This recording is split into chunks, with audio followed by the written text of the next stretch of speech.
ఒక తమాషా కథ చెప్తాను, జాగ్రత్తగా వినండి. ఆ అడవికి సింహమే రాజు. సింహం వెళుతూ ఉంటే ఏ జంతువు కూడా ఎదురొచ్చే ఛాన్సే లేదు. సింహం వస్తుందయా అంటే ప్రతి జంతువు కూడా పారిపోవాల్సిందే. ఇదంతా ఒకరోజు నక్క బాగా గమనించింది. సింహాన్ని చూసి, సింహం జీవితం అది వస్తుందంటే అన్నీ పారిపోవాల్సిందే. సింహము పెరుకు లేదు, భయము లేదు, నిర్భయంగా వెళ్తుందని అని చెప్పి, ఒకరోజు సింహం కనిపిస్తే నక్క పారిపోవాల్సిన దానికి బదులుగా నక్క పారిపోకుండా సింహం దగ్గరకే వచ్చింది. అప్పుడు సింహం అంటుంది, నన్ను చూస్తేనే ప్రతి జంతువు పారిపోతుంది, నువ్వేమిటి ధైర్యంగా పారిపోకుండా నా దగ్గరకు వస్తున్నావు, ఏమనుకుంటున్నావు? నక్కను ఆ సింహం అడిగింది. అప్పుడు నక్క చెప్పింది ఏమిటంటే, సింహం బావా, నీకు ఒక వార్త చెప్పాలని చెప్పి నీ దగ్గరకు వచ్చాను. నువ్వేమిటి నాకు చెప్పే వార్త? ఏం లేదు సింహం బావా, నిన్న మన అడవిలో ఎలక్షన్స్ జరిగినాయి. ఏం ఎలక్షన్స్? ఈ అడవికి రాజుగా ఎవరుంటే బాగుంటుంది అని ఎలక్షన్స్ జరిగినాయి. మరి ఏమైంది చివరికి? నీకు తెలుసో లేదో, నువ్వు ఓడిపోయావు. మరి ఎవరు గెలిచారు? నేనే గెలిచాను. ఏమిటి నక్క, నువ్వు గెలిచావా? నేనే గెలిచాను సింహం బావా. ఈ రోజు నుంచి ఈ అడవి అంతటికి నేనే రాజుని. నిన్ను చూసి వాస్తవంగా అన్ని జంతువులు పారిపోయినప్పటికీ నేను పారిపోకుండా ధైర్యంగా నిలబడిన కారణం తెలుసా? నేనే ఈ అడవికి రాజును కాబట్టి. అప్పుడు సింహం అట, ఎలక్షన్స్ జరిగినాయి అని నువ్వే ఈ అడవికి రాజు అని ఎలా ప్రూవ్ చేస్తావు? అప్పుడు నక్క అంటుంది, నేను నడుచుకుంటూ వెళ్తున్నప్పుడు నువ్వే చూడు, నాకంటే పెద్ద పెద్ద జంతువులన్నీ నన్ను చూసి పారిపోతాయి. దీనికి సాక్ష్యము నువ్వే ఉండాలి. కాబట్టి నువ్వు నా పక్కనే నడువు, చూడు ఏమవుతుందో. ఒక్కొక్క జంతువు పారిపోవడం నువ్వు చూస్తావు. అయితే నేను పక్కనే ఉండి చూస్తా, ఏ జంతువు నిన్ను చూసి పారిపోతుందో. రా చూద్దాం కావాలంటే అని నక్క అడవిలోకి వెళ్తూ ఉంటే, నిజంగా నక్కను చూసి ఇవన్నీ పారిపోతాయా అని చెప్పి సింహం పక్కనే వస్తా ఉంటే, నిజమేనండి ఎలక్షన్స్, నిజమేనండి నక్క రాజుగా ఎన్నుకోబడ్డాం. ఎందుకని? ఎదురుగుండా వస్తున్న సింహం కావచ్చు, పులి కావచ్చు, మరి ఏ జంతువు అయినా సరే ఈ నక్కను చూసి పారిపోతున్నాయండి. అప్పుడు నక్క సింహాన్ని చూసి, చూసావా సింహం బావా ఏమైందో?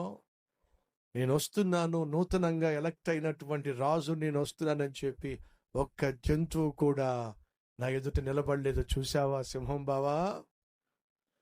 నక్కకు ఒక విషయం తెలుసండి, నా ప్రక్కన సింహం ఉంటే నా ఎదుట ఏమీ నిలబడవు అని. మరి ఈరోజు మన మధ్య అలాంటి నక్కలు ఏమన్నా ఉన్నాయా?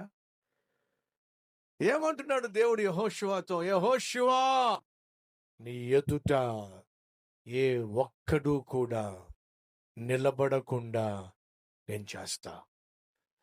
అంటే ఏం చేయబోతున్నాడు దేవుడు? ఏం చేసి యెహోషువ ఎదుట ఏ ఒక్కరు నిలబడకుండా దేవుడు ఏం చేసి అటువంటి స్థానాన్ని యెహోషువకి ఇవ్వబోతున్నాడు? జవాబిస్తున్నాడు. ఏం చేయబోతున్నాడు చూద్దాం రండి. 5వ వచనం, నీవు బ్రతుకు దినములన్నిటను ఏ మనుష్యుడు నీ ఎదుట నిలవలేక ఉండును.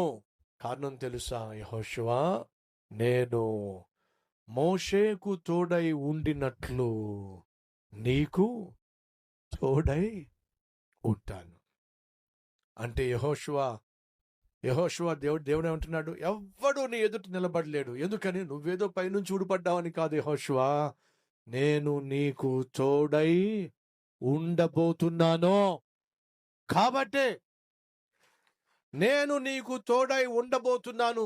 కాబట్టే నీ జీవితంలో నీకు ఎదురు లేకుండా చేస్తాను, తిరుగు లేకుండా చేస్తాను, ఓటమి లేకుండా చేస్తాను.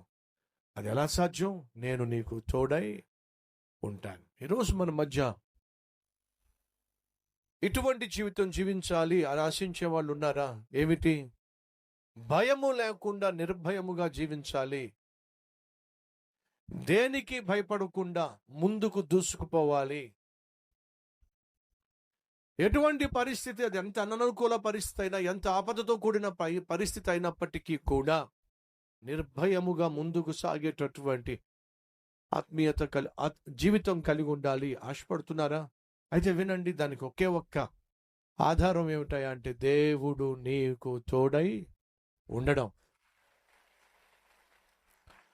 దేవుడు నీకు తోడై ఉన్నట్లయితే సహోదరి సహోదరులు, నీకు తిరుగు ఉండదు. యెహోషువకు దేవుడు మాటిచ్చాడు, నేను నీకు తోడై ఉంటాను. ఈ నూతన సంవత్సరంలో అడుగు పెడుతున్నప్పుడు డిసెంబర్ 31 నైట్న దేవుడు నాకు మాటిచ్చాడు. మీకు జ్ఞాపకం ఉందా? నాకు మాత్రమే కాదు, మనందరికీ మాటిచ్చాడు. ఏమిటి? నేను నీకు తోడై ఉండును, సదాకాలము యుగ సమాప్తము వరకు నేను మీకు తోడై ఉంటాను. దేవుడు మాటిచ్చాడు. అమ్మ సహోదరి, అయ్యా సహోదరుడా, ధైర్యంగా ఉండు.